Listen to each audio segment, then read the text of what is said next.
KL14 second hand വണ്ടികളുടെ വ്ളോഗിലേക്ക് സ്വാഗതം.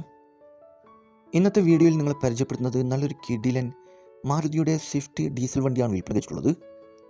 ഡീറ്റെയിൽസിലേക്ക് പോകും മുമ്പ് ചാനലൊന്നും മറക്കാതെ സബ്സ്ക്രൈബ് ചെയ്ത് സപ്പോർട്ട് ചെയ്യുക.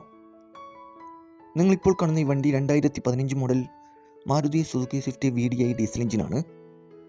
ആക്സിഡൻ്റ് ഇല്ല, ഫ്ലഡ് എഫക്റ്റ് ഇല്ല, റീപ്ലേസ് ഇല്ല, മെക്കാനിക്കൽ പെർഫെക്റ്റ് ആണ്. നല്ലൊരു നീറ്റ് ആൻഡ് ക്ലീൻ ആയിട്ടുള്ള ഹൈ ക്വാളിറ്റി വണ്ടിയാണിത്. ഏകദേശം 1,25,000 കിലോമീറ്റർ വരെ ഓടിയിട്ടുണ്ട്. സിംഗിൾ ഓണർ വണ്ടിയാണ്. ലൊക്കേഷൻ വരുന്നത് മലപ്പുറം ജില്ലയിലെ മഞ്ചേരിയിലാണ് ഈ വണ്ടി ഉള്ളത്. കൂടാതെ AC, power steering, power window, stereo, seat cover, second key, service book ഉൾപ്പെടുന്നുണ്ട്. ഈ വണ്ടിക്ക് ചോദിക്കുന്ന വില 4,20,000 വിലയിൽ ചെറിയ മാറ്റങ്ങളൊക്കെ വരുത്തി തരും. ഫിക്സ് റേറ്റ് അല്ല, വില നെഗോഷ്യബിൾ ആണ്. ആവശ്യക്കാരുണ്ടെങ്കിൽ കോൺടാക്ട് നമ്പറുമായി ബന്ധപ്പെടുക. ഈ വണ്ടിയുടെ A to Z കാര്യങ്ങൾ അറിയാൻ പറ്റും. ഇനിയും നല്ല അടിപൊളി വണ്ടികളുടെ വീഡിയോയുമായി നിങ്ങളുടെ മുമ്പിൽ എത്തുന്നത് വരെ ഗുഡ് ബൈ.